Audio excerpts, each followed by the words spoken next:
അതിനെ കുറേ പേര് കുറേ ആവശ്യമില്ലാത്ത കാര്യങ്ങളൊക്കെ പറഞ്ഞ് നശിപ്പിച്ചു എന്നുള്ളത് അത് സങ്കടകരമായ ഒരു ദുഃഖാവസ്ഥ. അത് പോട്ടെ, നമുക്ക് കമ്മിങ് ടു ദ പോയിന്റ്, കുറേ ഇന്നോവേറ്റീവ് ആയിട്ടുള്ള ഐഡിയാസും മേക്കിങ്ങും. ഇവിടുത്തെ ഏറ്റവും വലിയൊരു പ്ലസ് പോയിന്റ് എന്നുണ്ടെങ്കിൽ ഞാൻ കാണുന്നത് ഒരു 35 to 40 ഡേയ്സിൽ പരിപാടി തീർക്കും. അത് ഇമ്മീഡിയറ്റ്ലി റിലീസ് ഉണ്ടാവും. പക്ഷെ തമിഴ് എന്നൊക്കെ പറയുമ്പോൾ നമുക്കൊരു 3 to 4 months, മിനിമം ഒരു 4 months, 7 to 8 months വരെ പോകും ഒരു സിനിമ ചെയ്ത് അത് റിലീസായി തിയേറ്ററിൽ വരാനായിട്ട്. പക്ഷെ ഇവിടെ എന്ന് പറഞ്ഞെങ്കിൽ ഒരു ഒരു ഒരു ഒരു ഒരു 3 months ഗ്യാപ്പിനുള്ളിൽ ഒരു സിനിമ തീർത്ത് റിലീസ് ചെയ്യുകയാണ്. അവിടെ ആ സമയത്ത് നമ്മൾ ഒരു ഇവിടെ വെച്ച് 3 സിനിമയുടെ എഫേർട്ടാണ് നമ്മളവിടെ ഒരു സിനിമയ്ക്ക് വേണ്ടി നമ്മൾ ചിലവഴിക്കുന്നതും സ്പെൻഡ് ചെയ്യുന്നതും എല്ലാം. ഈ തെലുങ്കോ തമിഴോ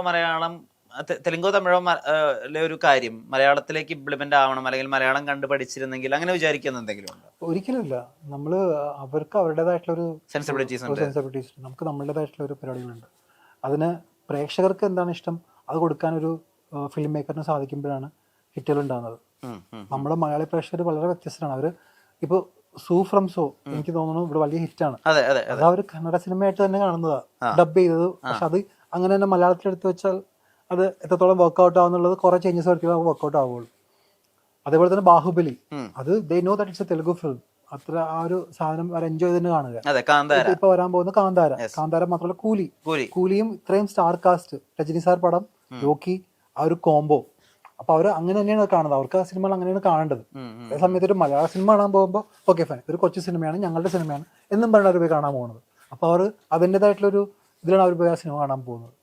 ഫോർ എക്സാമ്പിൾ ഇപ്പൊ എന്താ റീസെന്റ് നല്ലൊരു ഹിറ്റ് സിനിമ പറയുമ്പോൾ ഒരു കിഷ്കിന്ദ കാണ്ഡം, വളരെ ചെറിയ സിനിമയാണ്, കുറച്ച് ആർട്ടിസ്റ്റുകളേ ഉള്ളൂ. പക്ഷെ അവരത് എൻജോയ് ചെയ്ത് കണ്ടത് സ്വന്തം സിനിമ, സ്വന്തം നാട്ടുകാർ, അവരുടെ ഒരു ഇമോഷൻസ് അതൊക്കെ കണക്ട് ആയ ആൾക്കാർക്ക്. അങ്ങനെയാണ് ആ സിനിമ വലിയ ഹിറ്റ് ആകുന്നത്. പിന്നെ മലയാളത്തിൽ ഇപ്പോൾ ഒരു സിനിമ വലിയൊരു സക്സസ് ആണെങ്കിൽ അതിന്റെ റൈറ്ററിനോ മേക്കറിനോ വിളിച്ച് അപ്രീഷിയേറ്റ് ചെയ്യുക, അല്ലെങ്കിൽ അവരോട് പേഴ്സണലി അത് സംസാരിക്കുക, അങ്ങനത്തെ ഒരു സ്വഭാവം ഞാൻ ചെയ്യും. എനിക്കൊരു സിനിമ ഇഷ്ടപ്പെട്ട ഉടനെ വിളിച്ച് കാര്യം പറയും. റീസെന്റ് അങ്ങനെ ഭയങ്കരമായിട്ട് ഇഷ്ടം തോന്നിട്ട് അങ്ങനെ കമ്മ്യൂണിക്കേറ്റ് ചെയ്തിട്ടുള്ള ഒരു സിനിമ അത് ഞാൻ കിഷ്കിന്ദാകാന്ഡത്തിന്റെ ഒരു ഡ്രസ്സിൽ സംസാരിച്ചിട്ടുണ്ടോ. പിന്നെ മലയാളത്തില് പിന്നെ നമ്മുടെ ആസിഫിന്റെ വേറൊരു സിനിമ റീസെന്റ് റിലീസായത് രേഖാചിത്രം. എനിക്ക് ഉജ്ജ്വലന്റെ മേക്കിംഗ് ഭയങ്കര ഇഷ്ടപ്പെട്ടു. സിമ്പിൾ ആയിട്ടുള്ള പരിപാടിയാണ്, പക്ഷെ പിള്ളേരുടെ ബാക്ക്ഗ്രൗണ്ട് കൊച്ചു പിള്ളേരാണ് ചെയ്തിരിക്കുന്നത്. എനിക്ക് ഭയങ്കര ഇഷ്ടപ്പെട്ടു. അവരെ വിളിച്ച് സംസാരിച്ചു.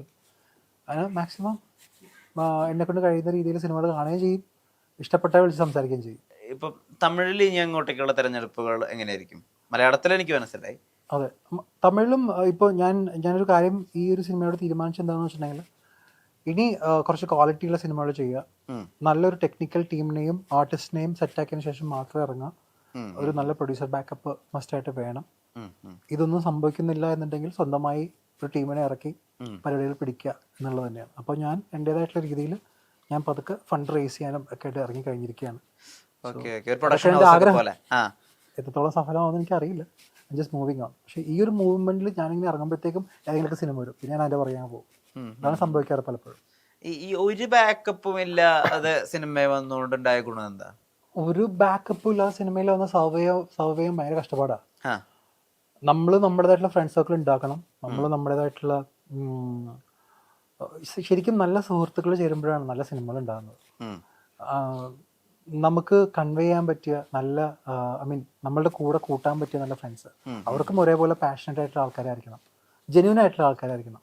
അപ്പോഴായിരിക്കും നല്ല സിനിമ ഉണ്ടാകുന്നുള്ള ഞാൻ വിശ്വസിക്കുന്നത്, ഞാൻ മനസ്സിലാക്കിയിരിക്കുന്നത്. അല്ലാതെ ഒരാൾക്കൊന്നും തലകുത്തി പറഞ്ഞാലും എങ്ങൊന്നും എത്താൻ പറ്റില്ല സിനിമയിൽ. ഈ വേനൽപ്പുഴയുടെ ഒക്കെ കട്ട കണ്ടിട്ട് ഈ അമൽ നീരത് ഉൾപ്പെടെയുള്ളവർ നമുക്ക് സിനിമ ചെയ്താലോ എന്നൊക്കെ പറഞ്ഞ് സമീപിച്ചിട്ടുണ്ടെന്ന് കേട്ടിട്ടുണ്ട്. അതെന്താ ടേക്ക് ഓഫ് ആവാഞ്ഞത്? എന്തെങ്കിലും രീതിയിൽ അദ്ദേഹമായിട്ട് പിന്നെ ഭാഗമാവാൻ ആഗ്രഹിക്കുകയോ ശ്രമിക്കുകയോ ചെയ്തിട്ടുണ്ടോ? ഇല്ല, അമലേട്ടൻ എന്നെ ആ സമയത്ത് അദ്ദേഹം എൻ്റെ അടുത്ത് ഫസ്റ്റ് ഡിസ്കസ് ചെയ്ത ഡിപ്പാർട്ടഡ് എന്നൊരു ഫിലിം മലയാളത്തിലേക്കൊന്ന് ഞാനും സുരേഷ് ഏട്ടനൊക്കെ ആയിട്ട് പുള്ളിക്കാരനെ ആലോചിച്ച് ഡിസ്കസ് ചെയ്ത് ഞാൻ കഥയായിട്ട് ഞാൻ ഓക്കെ ഒക്കെ പറഞ്ഞ് ഞങ്ങൾ പിടിച്ചതാണ്. പിന്നീട് ആ സമയത്ത് അദ്ദേഹത്തിന് ഭയങ്കര ഇഷ്ടമാണ് ചെയ്യാനായിട്ട്. അപ്പോൾ അതിൽ സുരേഷയുടെ മറ്റേ ക്യാരക്ടർ ഞാനും ഒക്കെ ആയിട്ട് അദ്ദേഹം എന്നിട്ട് ഡിസ്കസ് ചെയ്തതാണ്. അതിനുശേഷം എനിക്ക് തമിഴിൽ കുറേ സിനിമകളായിട്ട് അങ്ങ് പോയി. അമലേട്ടൻ്റെ പരിപാടിയായിട്ട് മുന്നോട്ട് പോയി. പിന്നീട് അമലേട്ടൻ ചെറിയൊരു ഗ്യാപ്പ് എടുത്തതിന് ശേഷമാണ് പിന്നീട് ബാക്ക് ടു ബാക്ക് പരിപാടി വരുന്നത്. അപ്പോഴത്തേക്കും ഞാൻ എവിടേക്കോ എത്തി. പുള്ളിക്കാരൻ വീണ്ടും ഒരു റീസ്റ്റാർട്ടിൽ തുടങ്ങി. പിന്നെ എൻ്റെ പുള്ളിക്കാരൻ അൻവർ എന്ന് പറഞ്ഞ സിനിമയിലേക്ക് വിളിച്ചു. ആ സമയത്ത് ഞാൻ വേറൊരു തമിഴ് സിനിമയുടെ സമയത്ത് എനിക്ക് ഡേറ്റ് കൊടുക്കാൻ പറ്റിയില്ല, അങ്ങനെ ചെയ്യാൻ പറ്റിയില്ല. പിന്നീട് ഇപ്പോൾ ഞാൻ അദ്ദേഹത്തെ വിളിച്ചുകൊണ്ടിരിക്കുക, എന്തെങ്കിലും നല്ല സാധനം പറയാൻ വേണ്ടിയിട്ടാ നമുക്ക് ചെയ്യാന്നൊക്കെ പറഞ്ഞിട്ട്. അപ്പോൾ വരട്ടോടെ എന്തെങ്കിലും ഉണ്ടെങ്കിൽ പറയാൻ ലെറ്റ്സ്. അങ്ങനെ ഇപ്പൊ അങ്ങനെ അല്ലാതെ ലൈനപ്പിൽ അല്ലെങ്കിൽ ചെയ്യാൻ ആഗ്രഹിക്കുന്ന മറ്റു ഫിലിം മേക്കേഴ്സ് ആരൊക്കെയാ? ഞാനോ? ആ അമ്പുക്കാരോട് വർക്ക് ചെയ്യണമെന്ന് ആഗ്രഹം, ഖാലിദ് റഹ്മാനോട് വർക്ക് ചെയ്യണമെന്ന് ആഗ്രഹം. പിന്നെ ഒരുപാട് നല്ല ഫിലിം മേക്കേഴ്സ് ഉണ്ടല്ലോ ഇപ്പോൾ. ഇപ്പം നമ്മള് ഒരു പ്രണയനായകനായിട്ട് തുടങ്ങുമ്പോഴേ പിന്നീട് അങ്ങോട്ടേക്ക് ബാക്ക് ടു ബാക്ക് പ്രണയ സിനിമകൾ വേണ്ടാന്ന് വെച്ചിട്ടുണ്ടല്ലോ മനഃപൂർവ്വം. അപ്പൊ അതെപ്പോഴെങ്കിലും ഒരു തെറ്റായ ഡിസിഷൻ ആയിരുന്നു, അല്ലെങ്കിൽ ആ ഒരു അങ്ങനെ അത് യൂസ് ചെയ്തിട്ടുള്ള ആളുകളുണ്ടല്ലോ. അപ്പോൾ ആദ്യത്തെ ഒരു ഭയങ്കര റൊമാൻറ്റിക് സിനിമ വോക്കായ പിന്നെ അതിന്റെ ചൂട് പിടിച്ച് റൊമാൻറ്റിക്കുകൾ തന്നെ ചെയ്ത് വന്നിട്ട് ഹിറ്റാക്കിയ ആളുണ്ടല്ലോ. അതൊരു റോങ് ചോയ്സ് ആയിരുന്നു, അങ്ങനെ എപ്പോഴെങ്കിലും ഫീൽ ചെയ്തിട്ടുണ്ടോ? ഒരു ബാക്ക് ടു ബാക്ക് കുറച്ച് റൊമാൻറ്റിക് പടങ്ങൾ ചെയ്യണമായിരുന്നു, അങ്ങനെ തോന്നിയിട്ടുണ്ടോ?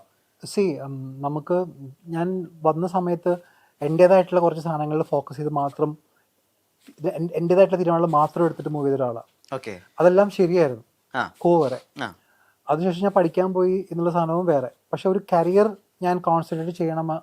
ഐ മീൻ ഞാൻ പലപ്പോഴും എനിക്ക് തോന്നിയൊരു കാര്യം, കോ പോലത്തെ സിനിമ ഞാൻ ആ സമയത്ത് ചെയ്യരുതായിരുന്നു എന്ന് തോന്നുന്നു. കാര്യം വേറെ ഒന്നുമല്ല, ആ സമയത്ത് എനിക്ക് ബാക്ക് ടു ബാക്ക് ഹീറോ പരിപാടികളുണ്ടായിരുന്നു. കോവിന് ശേഷം എല്ലാവരും എന്നെ വില്ലൻ വില്ലൻ വില്ലൻ, എവിടെ തെലുങ്കിലാണെങ്കിലും എവിടെയെങ്കിലും വില്ലൻ മാത്രം വിളിക്കാൻ തുടങ്ങി. ആ സമയത്തൊക്കെ ഞാനവിടെ ഇല്ല. പിന്നെ എനിക്ക് വന്ന് 2 വലിയ സിനിമ എനിക്ക് മിസ്സാവുകയും ചെയ്തു, മെയിൻ ലീഡായിട്ട് വന്നിട്ട് സിനിമകൾ.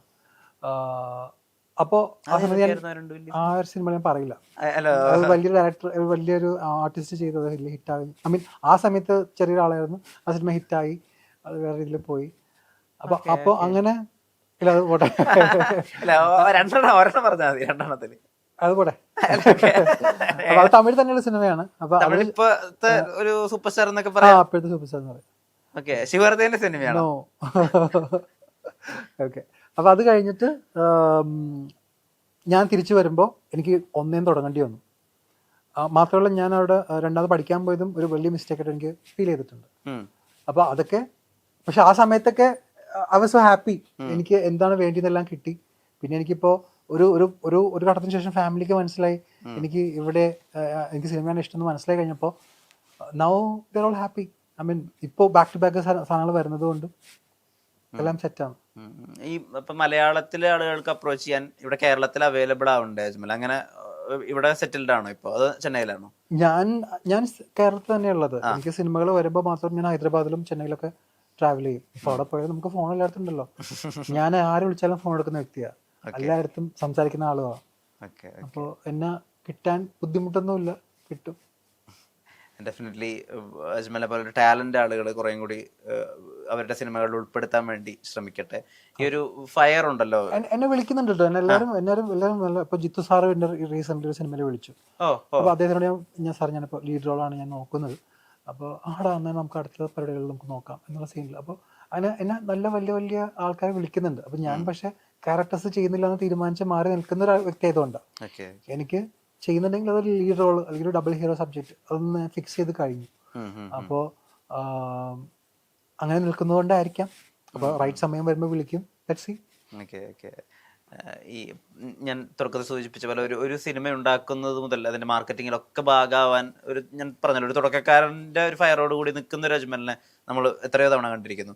അപ്പൊ ആ ഫയർ നിലനിൽക്കല് ഈ പറഞ്ഞ നായക നടനായിട്ട് തന്നെ ഒരു കൊമേഴ്ഷ്യൽ ടെംപ്ലേറ്റ് നായകനായിട്ട് തന്നെ ഇനി അങ്ങോട്ടേക്ക് മലയാള സിനിമയിൽ കാണാൻ സാധിക്കട്ടെ. നേരത്തിന് ഒരുപാട് നന്ദി. നമസ്കാരം.